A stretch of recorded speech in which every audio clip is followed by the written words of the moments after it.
thì và để đặt xe lên Phú Mỹ Hưng để tập thể dục và xong rồi đi bộ buổi tối.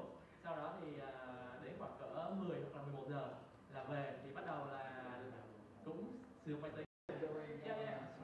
If there was one thing that you could change in your schedule, what would it be? Câu hỏi tương tự như là anh hồi nãy.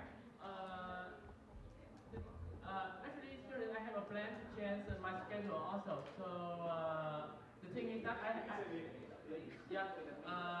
thì hiện giờ đấy là với cái mà timetable hiện tại của mình thì là mình cũng đang tìm những cái giải pháp, đang tìm cách để cho nó tốt hơn.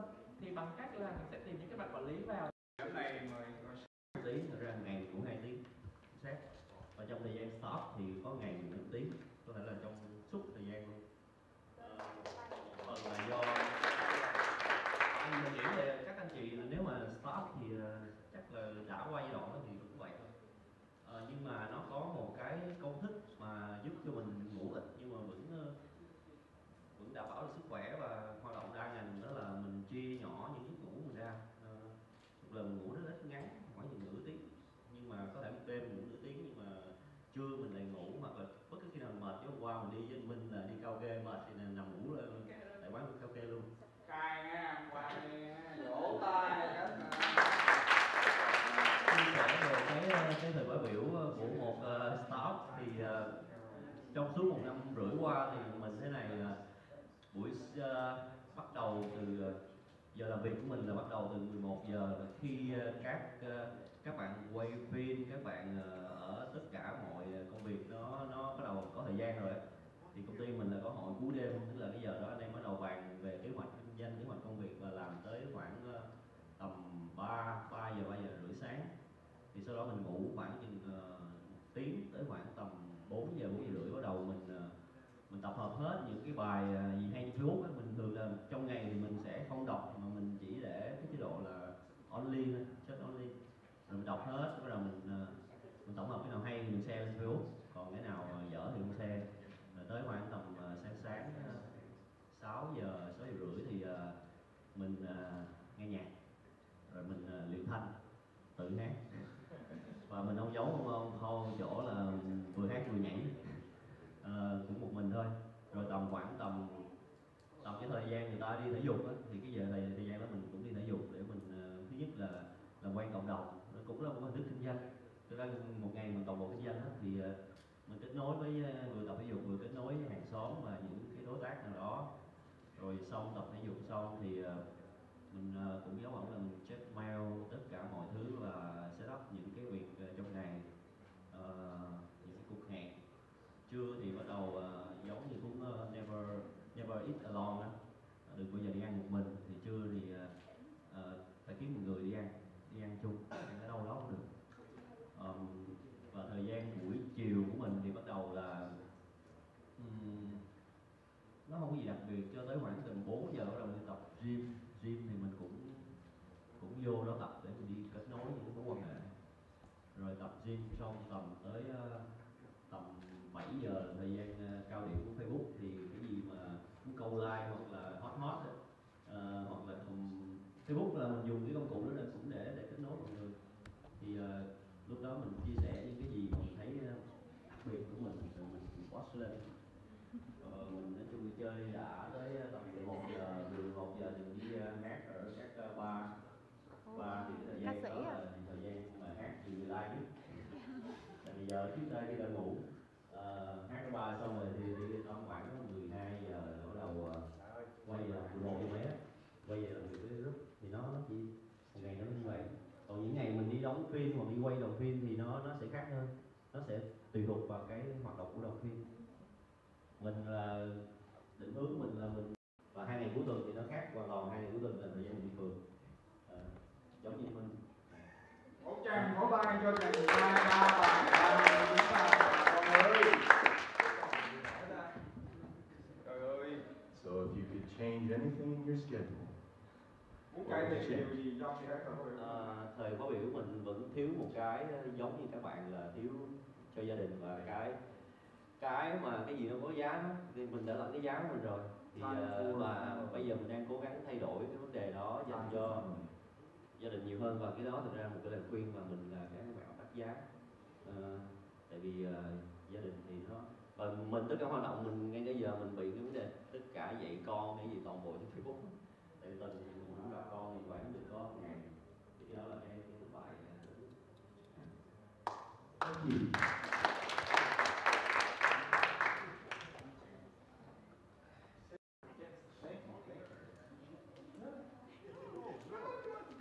Let's go, let's go.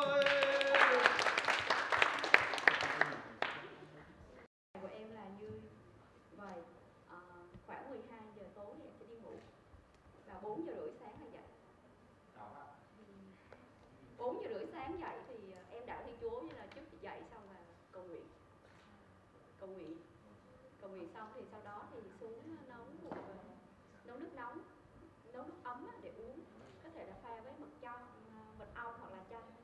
Em uống xong thì sau đó thì em sẽ lên em bật một cái bài nhạc mà vui vẻ để em làm một cái động tác để cho cái người em nó tỉnh táo hẳn lên, khoảng là 5-10 phút thôi.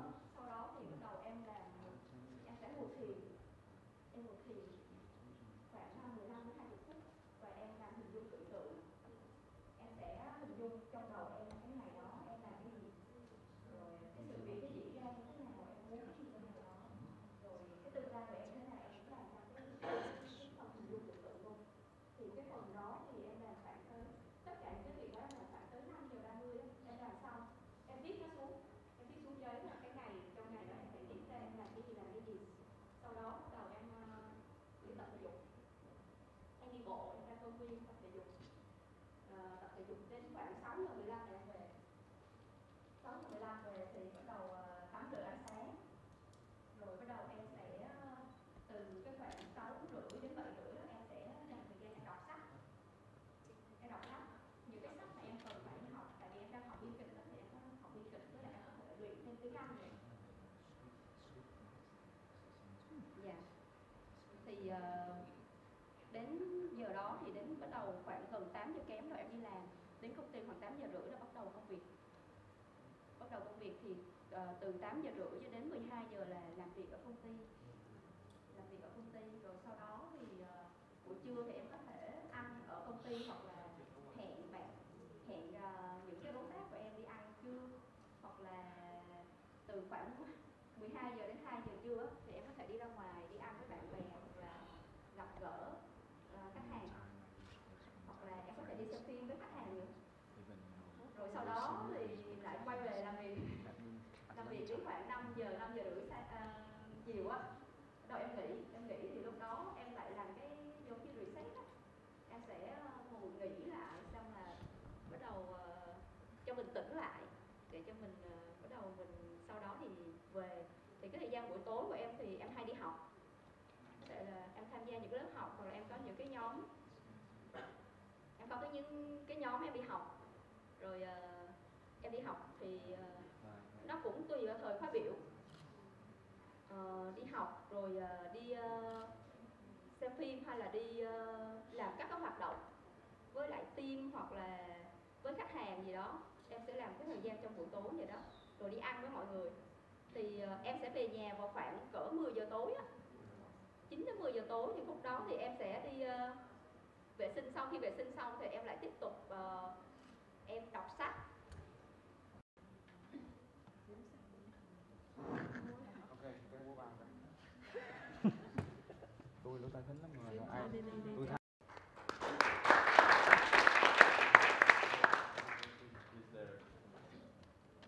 Is there anything that you'd like to change or alter in your schedule? Có muốn thay đổi điều gì trong thời khóa biểu nào?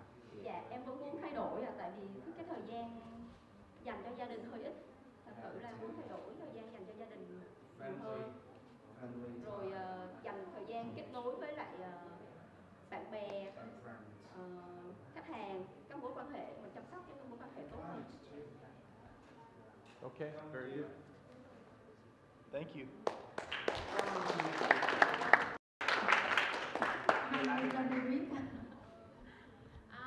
Cũng chia sẻ với tất cả các anh chị về lịch làm việc hàng ngày của em. Thì hiện tại là khoảng 4:30 sáng thì đồng hồ điện thoại kêu là bắt đầu là em phải dậy. Sau đó em sẽ mở laptop lên và bắt đầu em lướt Facebook có lướt Facebook một chút rồi bắt đầu đọc sách khoảng 20 phút thì tới 5 giờ bắt đầu em sẽ tới phần tập aerobic. Tập aerobic tới khoảng 7 giờ là em về đến nhà. Sau khi về đến nhà thì bắt đầu là lại mở laptop lên, mở một bài nhạc nào đó bằng tiếng Anh, tại vì em cũng đang luyện tiếng Anh. Thì bắt đầu là vừa làm công việc của mình vừa để tiếng Anh đó, cứ nói chuyện. Tới khoảng 7 giờ rưỡi, sau khi mà làm xong mọi cái rồi thì em sẽ đọc sách một tí xíu tới khoảng 8 giờ. Tới khoảng 8 giờ rồi chuẩn bị đi làm. Em tới công ty khoảng 9 giờ kém 20 thì em dành 20 phút để cập nhật tin tức hàng ngày, rồi cập nhật về thông tin của khách hàng của mình. Tới 9 giờ thì bắt đầu làm việc, bắt đầu hẹn meeting, rồi bắt đầu gặp gỡ khách hàng hoặc là gọi điện cho khách hàng. Thì thật ra là mình cũng làm bên mảng marketing, cho đó nên cũng hơi linh động về thời gian. Có ngày đi ra ngoài, rồi có ngày ở công ty. Thì tới khoảng 12 giờ trưa là bắt đầu em sẽ nghỉ trưa. Ăn trưa xong thì bắt đầu là sẽ lôi tiểu thuyết tình cảm ra đọc cho tâm hồn nó mềm mại một chút. Đọc tiểu thuyết khoảng nửa tiếng là tới khoảng 1 giờ là bắt đầu là nghỉ trưa một tí xíu, đi tới phòng tập đi bộ. Ở phòng tập có một cái điểm thú vị á, là trên cái màn hình của máy đi bộ là nó có internet, có tivi, có đầy đủ mọi thứ luôn. Cho đó mình vừa đi bộ mình cắm tai nghe vô á, mình cập nhật được về tin tức ở trên đó, về kiến thức về marketing hoặc là những cái thông tin. Mình vừa đi bộ mình cứ cập nhật tin tức. Khoảng tới 10 giờ rưỡi hoặc là gần 11 giờ, tại Cali nó đóng cửa, 11 giờ nó mới đóng cửa. Do đó nên là khoảng 10 giờ rưỡi hoặc là gần 11 giờ là bắt đầu là mình về tới nhà. Về tới nhà thì tắm rửa rồi lại tiếp tục lên mạng một chút, tại vì mình làm bên mảng marketing, cho nó nên cũng cập nhật tin tức liên tục. Sau đó khoảng tới 12 giờ là bắt đầu mình đi ngủ. Cái đó là lịch làm việc của mình. Something you might change? Something you might change? Có một điều mà thật sự ra là mình thấy là mình dành thời gian quá nhiều cho công việc á. Ngay cả những ngày 2 ngày cuối tuần, ngày thứ Bảy và cả ngày Chủ nhật thì cái lịch làm việc của mình nó khác. Tại vì trong tuần thì mình đi làm bên lĩnh vực marketing, cuối tuần thì mình có một cái lớp mà mình đi dạy. Mình dạy vào thứ Bảy và Chủ nhật, do đó nên cái lịch làm việc vào thứ Bảy và Chủ nhật của mình nó cũng hơi linh động một chút. Và mình thấy là hiện tại là lịch làm việc cũng hơi nhiều việc một chút.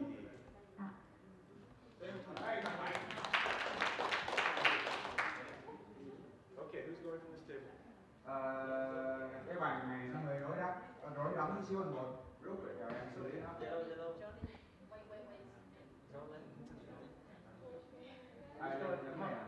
Không thì mình nhờ mọi người ơi, mình ngắm nhóm này rồi. Mọi người đồng ý không khi qua mời Selena lên chia sẻ?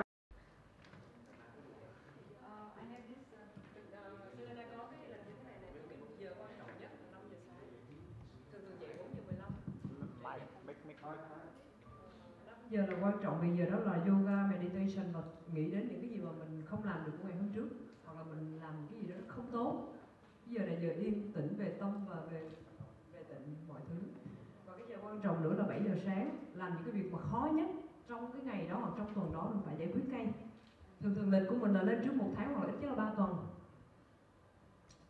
9 giờ sáng là take care những việc ở Việt Nam.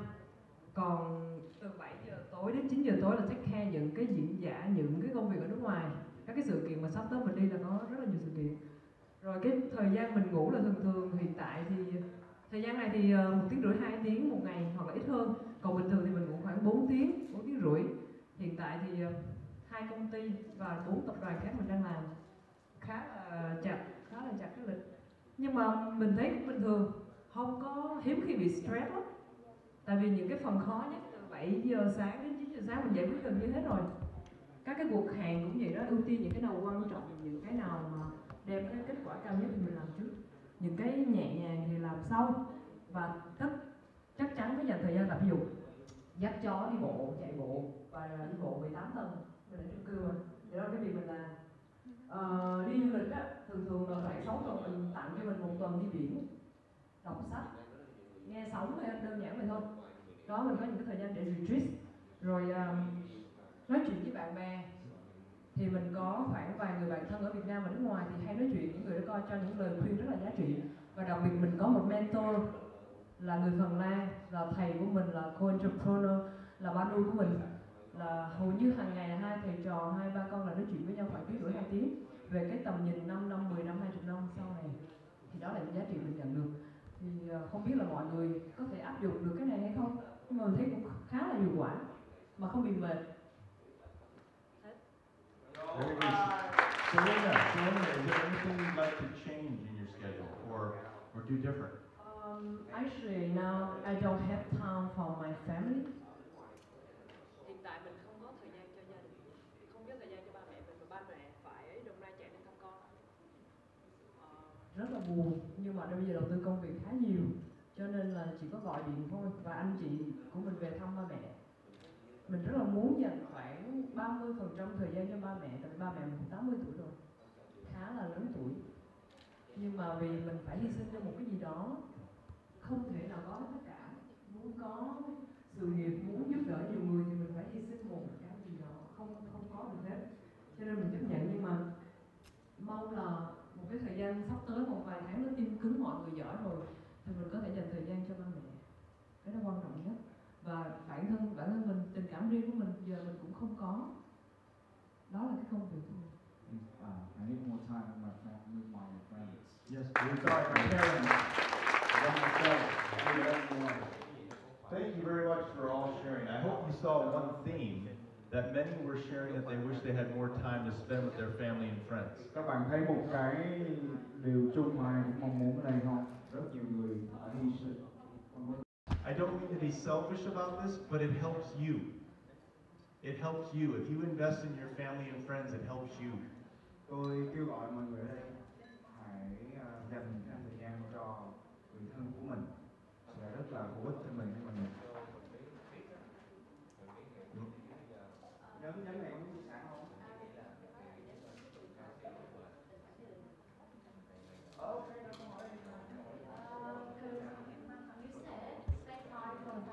Yes.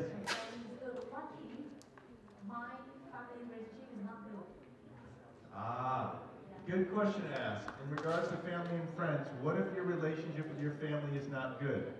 Có bạn nào giúp cho bạn mình trả lời một thắc mắc mà thầy nghe rất là hay. Thầy nói là sử dụng nhiều thời gian hơn cho gia đình của mình, nhưng mà nếu gia đình có vấn đề, có trục trặc thì sao? So a few thoughts with that. One, maybe you can help the relationship with your family. I don't know. I don't know the circumstances. But maybe it means making a phone call to a member of your family to simply encourage them. That's it. I don't know. I don't know your situation. Maybe you can't call them. I understand. I understand. But also, family's a big word, right? Your family can be your friends. If your home environment, if your actual biological family is not the best option, then you have family and friends. Mọi người, thầy chỉ xin chia sẻ thôi nha, theo trải nghiệm của riêng thầy thôi nha, tại vì mỗi gia đình có mỗi cảnh. Cái từ gia đình nó mang nghĩa rộng lắm. Có thể coi những người trong nhà mình là bạn, có thể gia đình đó là cái gia đình gần gũi nhất với mình, đó là bố mẹ mình, cũng có thể là một người bà con xa, những người mình có thể trải lòng chia sẻ. But a really good question, because everybody needs family, whatever that means. You know, your group of friends, your community, those that care about you. Nói chúng ta hiểu cái thuật ngữ này mang rộng hơn, đó là một cái nhóm, một cái cộng đồng, và những người bạn chia sẻ những cái chung, những cái trăn trở, những cái quan tâm của chúng ta. Thank you. Cảm ơn bạn. It is, yeah, thank you.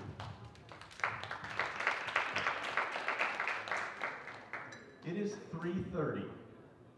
We are scheduled to go until 5. 3:30 rồi mọi người ha. I want to make the remaining time we have as valuable as possible for you. 5 giờ là chúng ta kết thúc, thì bây giờ chúng ta sẽ có chương trình như vậy nhá.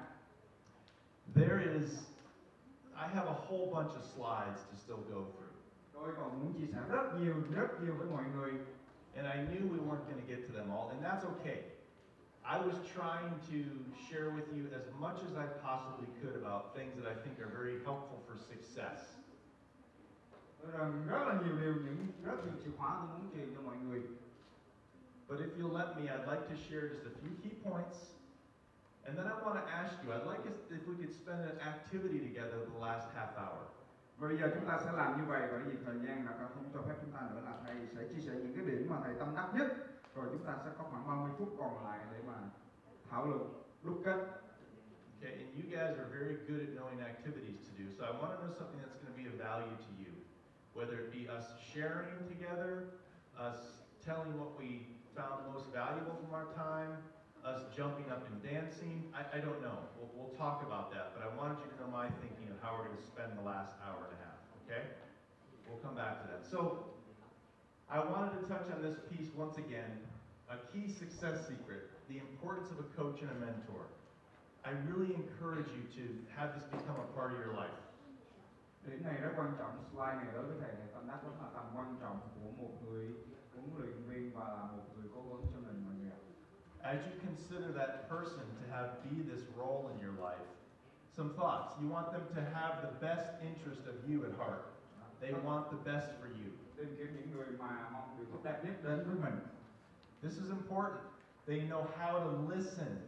Quan trọng là phải biết lắng nghe mình. You don't want someone that's just going to tell you what they know. They need to be able to listen to you and hear your heart. Người phải lắng nghe mình chứ không phải phát lác về bản thân họ. Ideally, they're going to have experience in your field. Và có kinh nghiệm trong cái lĩnh vực của mình. They're gonna know what it is that you do, and they're gonna have achieved high levels with that, so they can see the bigger picture and help guide you. Người mà nhìn giúp mình có cái tầm nhìn xa trông rộng ấy. And have some time. They need to have time that they're willing to commit to spending with you. Và cũng rất là quan trọng là người đó phải có thời gian thường xuyên với mình, dành thời gian thường xuyên cho mình. Does anybody see anything else that would look to be important for a mentor in your life? Có ai có muốn bổ sung thêm không? Ngoài 5 điểm mà mình nghĩ là rất quan trọng từ hai cái nhân vật này, có ai có thêm có cái điểm thứ 6, thứ 7, thứ 8 gì không? Does this list make sense of qualities that you'd like to have in a mentor? Nhưng mà ít ra là 5 điểm này là mọi người đều đồng ý nhất trí hết, phải không? Đó là những cái phẩm chất cần có đối với một người quân sư cố vấn của mình, phải không? Yes. Say yes mọi người. Yes. Cảm ơn. Who has a mentor already, or who knows of someone that they now know who to ask? Bây giờ ai liên tưởng ngay là đến cái người mà có đủ 5 cái phẩm chất này nè. Trong đầu mình là sau khi nghe cái này xong. Giơ tay lên. I'm hoping every hand will be raised. Hy vọng là tất cả mọi người đều giơ tay lên hết chứ You need to have a hả? mentor. You need a mentor. Là em cần phải có. You do. Yeah.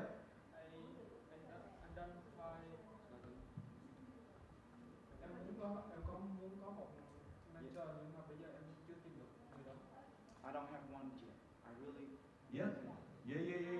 I'm just saying, it's especially having talked with you a little bit, you are entrepreneurial, you're ready to go, you have energy and power that needs to be encouraged. So, well, yeah, you need to get one. We'll talk about that. Consider this, okay?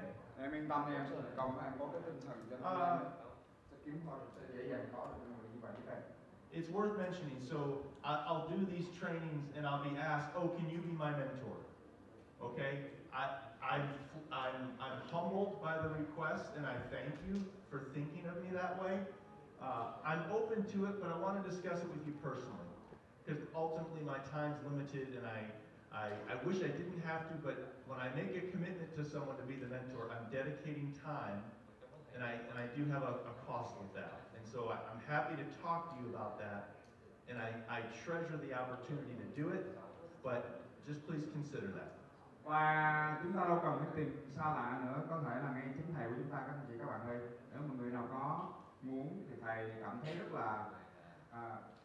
là khiêm tốn nếu mà mọi người đã nghĩ đến thầy, muốn thầy làm môn sư cố vấn như vậy, hãy cứ liên lạc trực tiếp với thầy mọi người.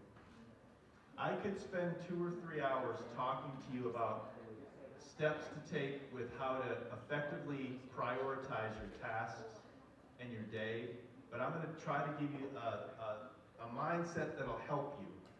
And the mindset is simply this. Most people, when they think of their lives and all they have to do. They have all these tasks, and they write down all these tasks. Which if you've ever done that in one big time, if you were to sit down right now and write down all the tasks you need to do in the next week, it's going to be a long list, but it actually can be pretty therapeutic. Mọi người thêm một bí quyết thành công khác, tức là mình có cái kế hoạch, mình đã viết xuống chi tiết cặn kẽ, tuần này làm gì, tuần sau làm gì rồi, phải không? Cụ thể rồi. It gets it all out of your mind. Đó là một liệu pháp rất là hữu hiệu, bởi vì chúng ta không cần phải lo âu lo lắng nữa, chúng ta đã viết ra thành giấy, ra ngoài giấy hết rồi, liệt kê ra hết rồi. You can put it on paper and there it is. But I challenge you to think of it a little bit different. Nhưng như vậy chưa đủ. Have the outcome, the end goal in mind. Hãy nghĩ đến cái đích mà mình đạt được. What are you trying to achieve? Then you can back into that with what tasks are most important to achieve that. Rồi chúng ta đi ngược lại, cần phải có những cái mục tiêu nhỏ nào chúng ta cần phải hoàn tất để đạt được cái đích đến đó. Think what your outcome is. If your outcome is to sell 10,000, then okay, what do you need to do to sell that 10,000? Don't be thinking of necessarily just all these tasks. Always go back to the outcome. What are you trying to accomplish? And then have your tasks be related to that. Đó là trẻ cái mục tiêu đó của mình thành những cái công việc nhỏ mình cần đạt được, chẳng hạn như muốn bán 10.000 sản phẩm, đơn vị sản phẩm gì đấy, thì có những cái bước như thế nào để đạt được cái mục tiêu đó. You'll find that when you do that, a lot of things start to relate to each other, and then you piece them together. And by the way, you're going to have outcomes that you want for your personal life and for your business life. And usually you'll end up having 6 to 10 for each area. That's what it kind of comes down to. And then that makes it easier to manage, because each week or each 10 days, you can check in on those key areas and see if you're getting closer to your outcome. And then you ask yourself, what do I need to do to get closer to the outcome I want? That'll lead your tasks that you do. Nếu mà chúng ta có một kế hoạch cụ thể, lên lịch cụ thể cặn kẽ như vậy, thì các bạn nhìn thấy cái dòng số 2, tất cả những hành động đó sẽ giúp cho chúng ta là liên kết được và giúp chúng ta quan trọng cân bằng được cuộc sống cá nhân chúng ta và công việc chúng ta. 60. So, a key piece that I'm often asked about too is, okay, great, we learned all these great things. I know some tools now. Hopefully you're going to come away with some tools that you can apply right away, but you need to take action. Thế thì bây giờ hành động cụ thể là gì? And I can't make you take action. That has to be something you choose to do. That has to be something that you decide to do. Who wants to take action from this workshop? Ai muốn action liền bây giờ là giơ tay lên. Ngay sau cái buổi hội thảo này, buổi học này, ra về ứng dụng ngay. You guys don't want to take action? Okay. Okay, good. That's good. You're answering the first question. You're making the choice. Do I want to act? Là mình đã chọn để hành động. So there's probably a lot of things you've considered and looked at. I'd start with those things that are in your control. Bắt đầu từ những việc mình kiểm soát được. Some things you might want to change within your company and all that, that's fine. But start with what you can do that you control. Từ những việc mình kiểm soát, mình làm được. And so be strategic with those things out of your control, which you want to work on over time. Rồi kế đến là những việc ngoài tầm kiểm soát của mình, phải có chiến lược. If there's nothing else, focus on one thing and do it well. Focus on one thing and do it well. Tập trung vào một việc thôi nếu có thể, và phải làm cho nó tốt. I think you're going to have much greater success if you absolutely choose to execute something properly than doing everything that we talked about. Đó, tôi nghĩ đây là điều tuyệt vời nhất. Tập trung làm tốt một điều đấy trong cái kế hoạch của mình, tốt hơn là tất cả những điều tôi chia sẻ. And something that I really find valuable, please don't think this is not significant. Write it down. Put it on your mirror in your bathroom. Look at it every day. What your goals are and what actions you want to take away from this time. Và một điều nữa, đừng cho nó là thừa, đừng cho nó là vặt vãnh, đó là chúng ta phải viết ra, viết trên những tờ giấy ghi chú rồi dán nó trên gương, dán nó trên tủ lạnh của mình chẳng hạn, để mình nhìn đến chúng nó hàng ngày và để xem mình đã làm được gì và mình cần phải làm gì. I really hope that you take away very good memories and very good tools from this time together. If you're like me at all, 4 days, I'll start to forget some of this. 14 days, I'll really start to forget some of this. I'll even start to forget who was what's name. And a month out, I really start to lose touch with all of what we talked about. I have my notes. Maybe I'll go back and look at them. Maybe I won't. But take away a few nuggets. Put it on paper. Put it on your mirror. Một ví dụ. And it'll change your life. Một ví dụ, một cụ thể cho mọi người là ngay trong cái phiên học này, khi mình về nè, 4 ngày sau là nhớ mập mờ rồi. Một tuần sau, một tháng sau là có người là như quên hết luôn, quên hết mình gặp gỡ ở đây ai rồi. Thành ra ngay bây giờ mình về, hoặc là ngay bây giờ mình viết ra 1 đến 3 điểm mà mình tâm đắc thôi, mình dán đâu đó trong nhà, những nơi mà mình có thể dễ dàng nhìn thấy nhất, để giúp cho mình có thể có đột phá trong cuộc sống và trong việc bán hàng của mình đó mọi người. I have been asked, well, Paul, if you had to choose one thing you wanted me to take away from this 2 days we spent together, what would that be? Có người đã hỏi tôi rồi, chỉ cần một điều thôi, anh có thể chia sẻ cho tôi biết điều nào mà anh nghĩ là tôi nên tâm đắc nhất. If there was one thing, so this is important, please hear me, this is coming from my heart. If you take nothing else away from this time, cái này tôi nói thật tâm với mọi người nè.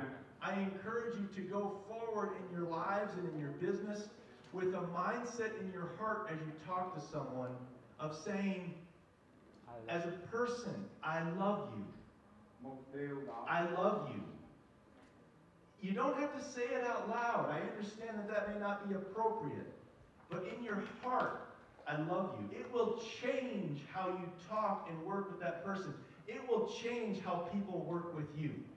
Và điều tôi tâm đắc nhất, nếu như mà tôi muốn chia sẻ cho mọi người bản thân tôi đó, một điều thôi, tức là những lời nói không ra, tâm đắc bằng con tim nha mọi người, là hãy nghĩ đến, không phải cần là gặp người này nói là tôi yêu em, tôi quan tâm em, không cần thốt ra lời, mình hãy nghĩ đó trong tâm trí mình và mình dùng cái tâm thần đó, tinh thần đó để mình đi bán nha mọi người, đi bán hàng nha mọi người.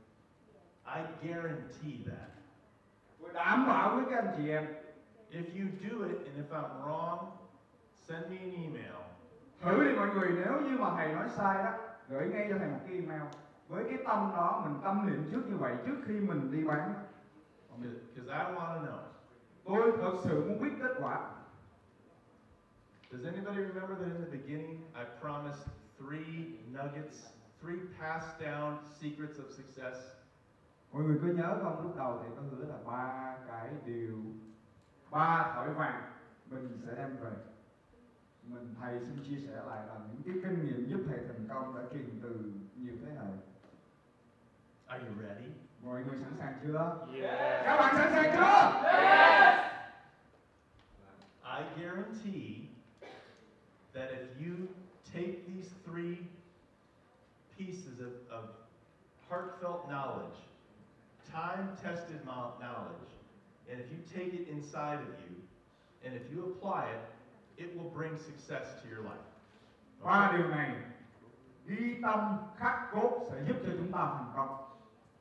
Now, you need to work with me here because on the front, on the first look, they seem simple. Các bạn cần phải chịu khó theo tôi nha, bởi vì thoạt nhìn rất là đơn giản. But if you let yourself truly think and ponder them, take them in, they're actually quite deep. Nhưng mà nếu mà chúng ta dành thời gian để suy nghĩ, tư duy thì nó rất là sâu xa đó anh chị và các bạn. Số 1. Number 1, show up on time. Đúng giờ, hẹn có mặt đúng giờ. Show up on time. What does on time mean? We talked about that earlier. Định nghĩa đúng giờ là thế nào nè? Chúng ta có nghe cái phần trước giờ cơm trưa rồi.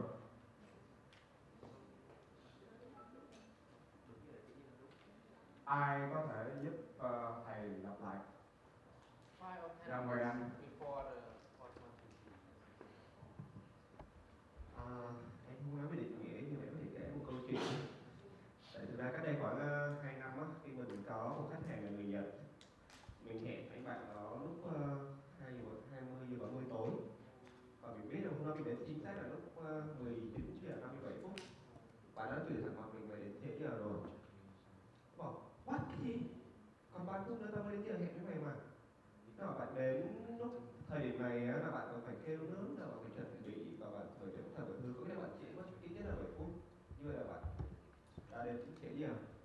Như vậy thì có nghĩa là nếu như vậy chúng ta đến đúng giờ chúng ta đang trễ, và chúng ta cần đến sớm hơn cái khoảng thời gian chúng ta cần có để chúng ta set up cho mọi việc, chuẩn bị cho cuộc hẹn của chúng ta.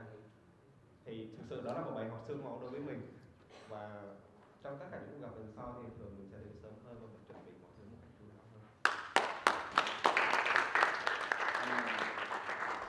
That's an excellent point. Một điểm rất là tuyệt vời thưa anh. Some people say 10 minutes before, some people say 15, some people say 5. I would say on time is enough time for you to be there, to be clear of mind, to be ready, to have all of your stuff ready, to be dressed as you want to be, and to be ready to comfortably walk into that appointment. Đúng giờ ở đây, nó là những cái ví dụ anh Dưỡng bạn mình mới chia sẻ là chúng ta phải đến để mà chúng ta chuẩn bị tinh thần, coi lại cái vẻ bề ngoài của chúng ta, hoặc là sửa soạn chuẩn bị tài liệu để thuyết trình của nó, những thứ giúp chúng ta thoải mái để bước vào cuộc gặp gỡ. Outside of that, I think it can show professionalism if you're there 10 minutes before the appointment and you arrive and you say, I know I'm early, but I'm just going to wait here until the appointment time. Đó là chưa kể khách hàng nhìn mình bằng một cặp mắt khác, mình rất là chuyên nghiệp. Nếu như mà chúng ta đến sớm, chúng ta có thể tự nói là mình có thể có thời gian để mà mình chuẩn bị. How would you feel if someone was coming to see you and they did that? Would that honor you? Mọi người cảm thấy có được tôn trọng không? Nếu như mà người ta hẹn mình mà người ta đến, người ta làm giống như vậy. Có không mọi người? Yeah. So it seems simple, but it's really important. Show up on time. Now that's not just appointments. That's if you're going to work. If you're going to work and work starts at 9 o'clock, 8 o'clock, does that mean showing up just a few minutes before? Ở đây còn áp dụng cả lĩnh vực trong công việc chúng ta làm. 9 giờ làm, 9 giờ chúng ta đến. Then maybe you go to the espresso machine or whatever and talk and visit and then sit down. I understand that can be a big part of working, the relationship, but you want to be there on time so when it's time to work, you're ready to work. Và các bạn thấy không? Nghe thì rất đơn giản nhưng mà rất là sâu xa để mà làm được. That really transitions well into the second point. Và như vậy, điểm thứ nhất này giúp chúng ta họ sẵn sàng để bước sang điểm thứ hai. Be ready to work. Chuẩn bị lúc nào cũng sẵn sàng để làm việc. This to me is the most significant of the 3 points. Chữ được cho màu vàng bởi vì nó quan trọng đối với tôi. What does being ready to work mean to you? Sẵn sàng để làm việc có nghĩa là gì? Dịch sát nghĩa đen, thế thì ai hiểu được? Please, what does it mean to you? Vâng, thì với Trung Quốc thì nó ở đây thì nó nghĩa là khi mà mình đến gặp khách hàng thì vâng, be ready to work đối với em thì nó có nghĩa là khi mà mình đến gặp khách hàng thì mình phải sẵn sàng để biết đâu thì khách hàng khi mà mới gặp mặt họ lại bắt mình, họ lại bảo mình là làm luôn cái đấy cho họ, thì mình phải luôn sẵn sàng trong tinh thần là ok là khi đến gặp họ thì có thể là mình sẽ làm luôn dịch vụ đấy cho họ ngay lúc đấy, ngay tại đó. Thì đối với em thì nó nghĩ như vậy.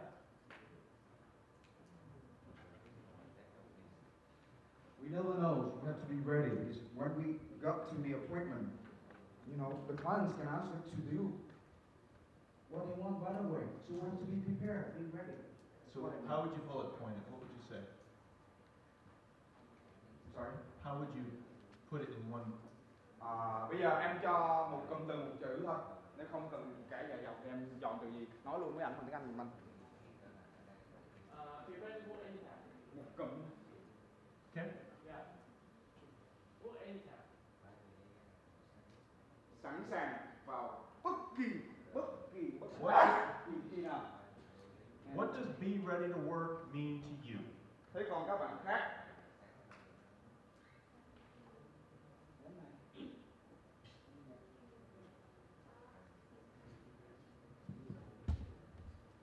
To me, I think this is proactive. Proactive? Okay. What Tìm else? chủ động nha, chứ không phải chủ động thường. What else? Be ready to work. When you hear that, how do you translate that, Kevs? How do you translate be ready to work? Sẵn sàng để làm. Sẵn sàng để làm. Give them a big hand, mọi người ơi, trời ơi, giỏi quá. What does that make you feel? What does that make you feel? What does it make you think about?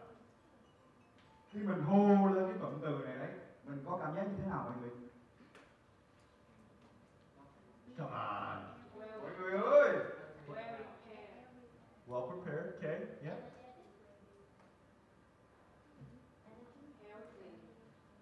Say again? Healthy. Energetic. Healthy, that's, yeah. Now we're getting there. Dynamic. Energetic. No fear. Dynamic. That's good. Now we're getting into the deep water.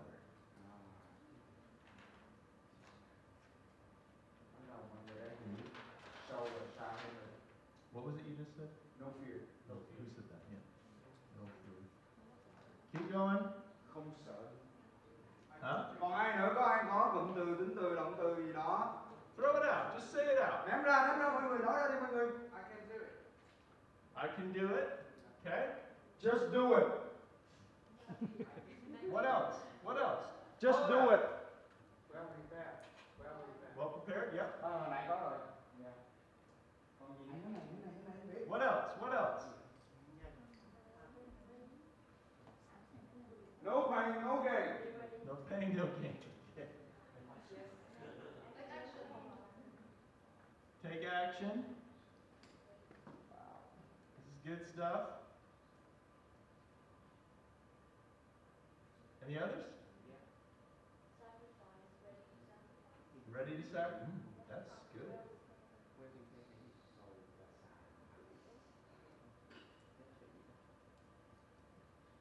I'm sure there's many, many others, but here's the thing. It's going to mean what it's going to mean to you. But being ready to work is a very deep subject. It means when you arrive at work, you're there. You're ready. You're on time. We talked about that one. But it's one thing to be on time, but to have total craziness in your emotions or your mind, your home life is crazy or in disarray. So, could that be mindfulness, focus? When I'm there, I will give like 150% to the client, to the meeting. Yes. But the only thing that I would say about that is it needs to truly exist. You can't just pretend it. You can pretend it for a little while, but it needs to be natural. You need to truly be at that place of peace within your life so that you can bring 100% of your focus and attention to what you're doing. Đây là một triết lý rất sâu xa, cái câu số 2 này, cái điểm số 2 này nha mọi người. Đó có thể là khẩu hiệu hay là cách sống của mỗi một cá nhân chúng ta. Khi mà chúng ta suy nghĩ, chúng ta có thể chọn bất kỳ cái khẩu hiệu nào nãy chúng ta cho. Nhưng phải nhớ, ở đó phải thật tâm, thật lòng, tập trung hết trí não của chúng ta vào cái cuộc hẹn đó. Ví dụ như vậy. Do you see the depth of this point? Bây giờ mọi người nhận là nhìn nghe rất là đơn giản nhưng mà thực sự nó rất là sâu xa của mọi người. It's very important. And it's one that most people don't ever look at or consider. Thường chúng ta coi thường, ít khi nào để ý chú ý đến. But consider who is going to be more effective. A person that shows up at work and is sort of there, but their mind is 1,000 other places, or their heart is 1,000 other places. Do you think you feel that when someone's talking to you and you can tell they're really not there with you? Cái này chúng ta có thể kiểm chứng được ngay trong thực tế đúng không? Mình đến cái hẹn mà mình thấy cái người đối diện với mình á, cái nhà đầu óc ở đâu đâu á, đang nghĩ cái chuyện cách xa vạn dặm á, mình cảm nhận được liền phải không các bạn? I guarantee you that if you take these points in and contemplate them and apply them to your life, it will radically change things for the positive for you. Hãy thiền định hai cái điểm này đi, các bạn sẽ thấy hiệu quả như thế nào. Nghĩ về nó đi. Show up on time, be ready to work. Đến đúng giờ, sẵn sàng để mà làm việc. Guess what the third point is? Điểm thứ ba là gì mọi người? Có ai đoán được không? Work. Làm. Work. It's really no more simple than that. Làm thôi. You're on time, you're ready, and you do. Đúng giờ, sẵn sàng và bắt tay vào làm. That doesn't have to mean putting your head down and, no, you're working. You're there, you're engaged, you're in sales, or you're leading a business. Đến đó tương tác, chào hàng. You know what I mean. You all know what I mean. You need to be there in that moment, and you need to give your focus to that. Đến đó tập trung làm, chia sẻ, tương tác, mọi người đều hiểu được cái ngụ ý ở đây của tôi khi dùng chữ làm. What does work look like and mean for a salesperson? In your opinion, there's no right or wrong answer. What does work look like or mean for a salesperson? Đối với anh chị và các bạn từng cá nhân nha, chính kiến của mình nha, từ này có nghĩa là gì? Đối với bản thân mình, nghề của mình, lĩnh vực mình đang làm này, ai chia sẻ giúp mình?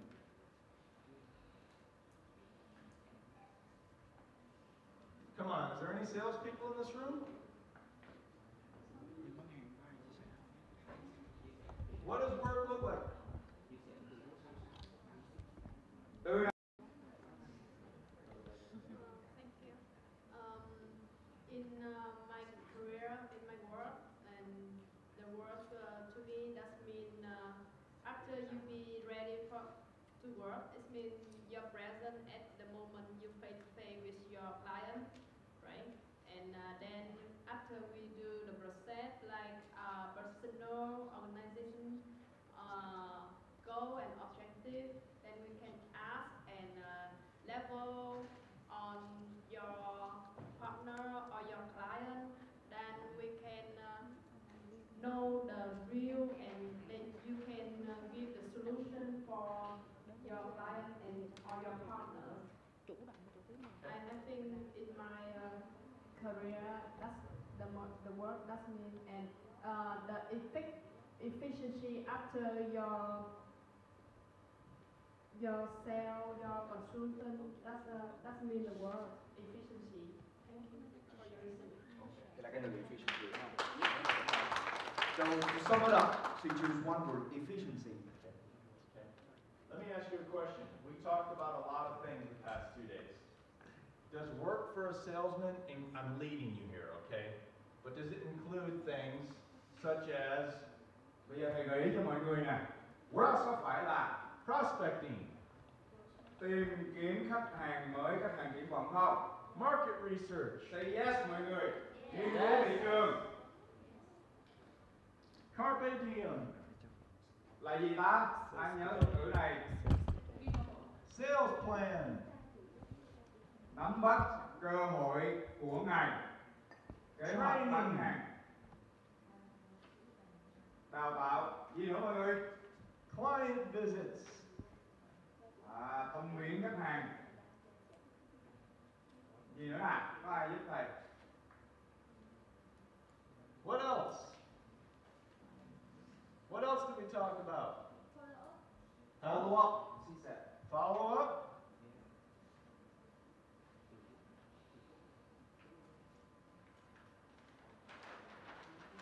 Value proposition. Là gì? Kiến tạo các giá trị cho khách hàng của mình. Competitor research. nghiên cứu về thị trường của mình, đặc biệt là đối thủ cạnh tranh của mình. Relationship build. Xây dựng quan hệ. I heard somebody. Có ai mới nói gì thầy mới nghe cả rất là thú vị. Nói gì đó? Forecasting. Kế hoạch, dự phóng, chương trình làm việc của chúng ta, chương trình kinh doanh của chúng ta. Product knowledge. Cập nhật kiến thức về sản phẩm hoặc dịch vụ của chúng ta. Personal development. Và gì nữa? Phải có chương trình phát triển bản thân ta. Meaning selling. What else is there? Còn ai nghĩ ra gì nữa không?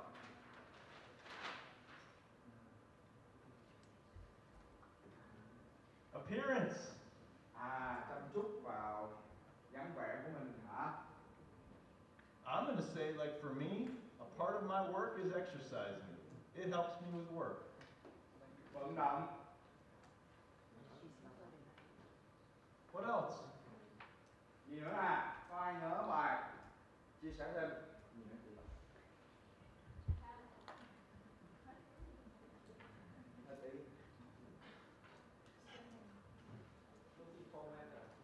What's that? Looking for mentor. Yeah. Good. Hay lắm anh Luân em nhớ. Tìm kiếm người cố vấn cho mình. So I hope you see the point is there's a lot as a salesperson that is part of your work. A lot. Many of the things that we've talked about. The system and processes that we've talked about. Các bạn thấy không? Chỉ có một từ làm thôi. Nhưng mà nó bao gồm tất cả những gì chúng ta đã học từ ngày đầu đến bây giờ. Making sure you have positive influences in your life. That's not just a, oh yeah, that's part of your job. Phải nhớ và giữ một cái, phải có được cái sự ảnh hưởng mang tính tích cực, chứ không phải chỉ hô hào nói là oh yeah, yes, mà phải thực sự để cho cái nguồn sức mạnh năng lượng đó lan tỏa và nó xâm nhập vào mình. Part of your job. Việc của chúng ta mà. And it's fairness and respect to yourself. Đó là một cách chúng ta trân trọng chính bản thân mình thôi. Because it's not fair to ask that you perform at a certain level or in a certain way if you're not taking care of these important areas of your overall life. Mọi người nghĩ có đúng không? Tự mình hỏi lại xem. Mình muốn mình đạt một cái hiệu suất, một năng suất ở mức như vậy, nhưng mà chúng ta không sửa soạn, chúng ta không có làm thì làm sao chúng ta đạt được cái điều đó? Pursue love, pursue positive, pursue the truth, pursue your journey of figuring all that out. It's very important that you're on that path. Hãy theo đuổi cái hành trình quan tâm, hành trình săn sóc này, hành trình yêu thương này. I have one more slide that I want to share with you at the very end. But let me ask you, it's 4 o'clock now. I'd probably like to have maybe 5 minutes on my last slide, but we talked about an activity. I said that, what would you guys think would be the best way to handle this last time? How would you like to get the most out of it for you? Đây còn một slide cuối cùng nữa sẽ chia sẻ với mọi người khoảng 5 phút. Nhưng mà bây giờ thì hỏi ý kiến của mọi người. Thế thì 55 phút còn lại chúng ta sẽ có cái hoạt động gì? Mọi người cho ý kiến. Làm sao để tận dụng 60 phút còn lại thật là quý giá nè, mọi người cho ý kiến đi.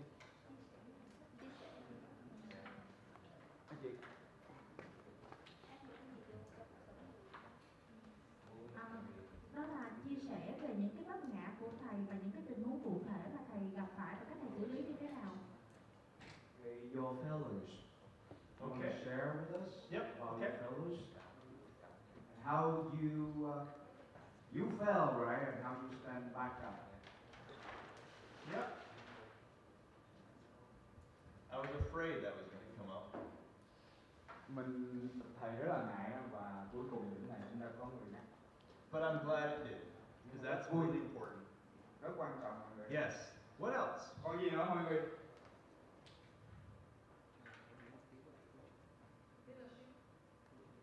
Leadership?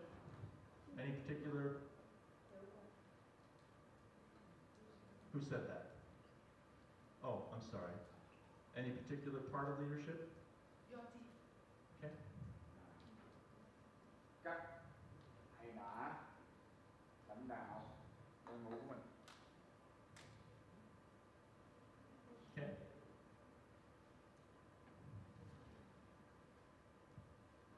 Gì nữa không mọi người? Most difficulty situation you ever had in family partnership.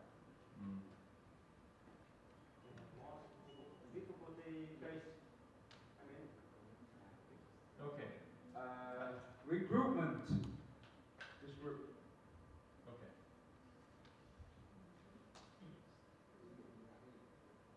Okay. You know, I've seen some of this before, and it sounds like there is you would desire to talk about some of my experiences and thoughts on doing things like recruitment and all that. I tell you what, why don't we just do this? Would you guys over here, would you mind kind of moving over here somehow, and I'll just sit here. Bây giờ chúng ta ngồi bằng tròn đi, mọi người kéo ghế lại thành cái vòng tròn, thầy sẽ ngồi chính giữa để mà chia sẻ cho mọi người nha. Let's pretend that we're at a campfire.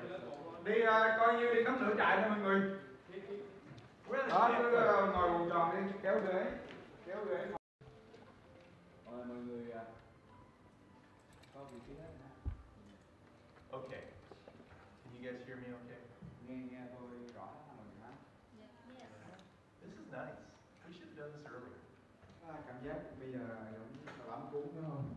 Giống gia đình.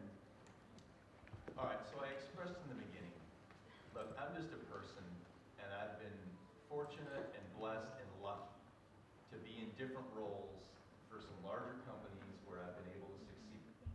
Okay? Bây giờ tôi sẽ chia sẻ về những cái điều các bạn cũng biết. Tôi đã từng làm như người đơn vị, công ty, tôi trải qua nhiều cái gì rồi. Can we turn that music off? Rồi, cảm ơn nhạc luôn. And what I'll share with you is a lot of the things we've talked about are things that were shared with me and that I fully embraced and that I went at every day with vigor and with energy, and I really pursued it, and it worked. Did it always work? No. Những điều tôi chia sẻ với các bạn là như vậy. Tất cả những cái điều này giúp tôi thành công, nhưng mà có phải lúc nào nó cũng giúp tôi thành công hay không? Không có đâu, không hề. Was I embarrassed at times? Of course I was. Failures. Look, I worked for a bunch of different companies. When I was at Cisco, I did very well at Cisco. Okay? I went in and I found that I had this great product and people wanted it, and I wasn't afraid to go out and meet people and to knock on doors, and I brought an energy to it, and I just went after it, and I did really well. And that was great, right? This is awesome. Chia sẻ kinh nghiệm khi thầy làm cho hãng. And I got praise and all that was good. Well, guess what I did? I lost my focus, and I didn't keep building the pipeline. I didn't keep building opportunities. And in corporate America, the way that it works in a sales organization is you're given a quota, and if you achieve that quota, that's great, but guess what they do the next quarter? It's usually on the quarter. They raise your quota. And then you got to reach that bigger number. And you have the same area, you have the same territory. And then if you meet that quota, guess what they do again? They raise again. Okay? They're expecting a lot from you. Okay? And you can do it for a while because you're developing relationships with your accounts and everything. But I think you can see that at a certain point, that gets to be hard. Okay? And I was achieving great success, and I wasn't building my pipeline. Mọi người, đây là một cái kinh nghiệm thất bại của tôi khi tôi làm hãng Cisco.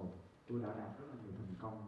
Tôi rất được nhiều người tán dương, tán thưởng, tôi được ca ngợi rất nhiều. Và chuyện gì đến nó sẽ đến với tôi. Các bạn có biết là ở bên Mỹ thì tôi mỗi khi thành công thì được thưởng có, nhưng mà đồng thời như thế nào? Cái kim ngạch, cái hạn ngạch dành cho tôi nó như thế nào? Nó lại được tăng lên. Và như vậy cuối cùng tôi đã trở thành nạn nhân của chính cái thành tựu của tôi. Tức là như thế nào? Tôi đã quên cái việc quan trọng là tập trung, hoạch định, lên kế hoạch. Tôi đã quên đi luôn đến một ngày nào đó là tôi không còn thể nào mà bắt kịp cái định mức, cái hạn mức mà đơn vị nó đưa ra cho tôi. Điều đó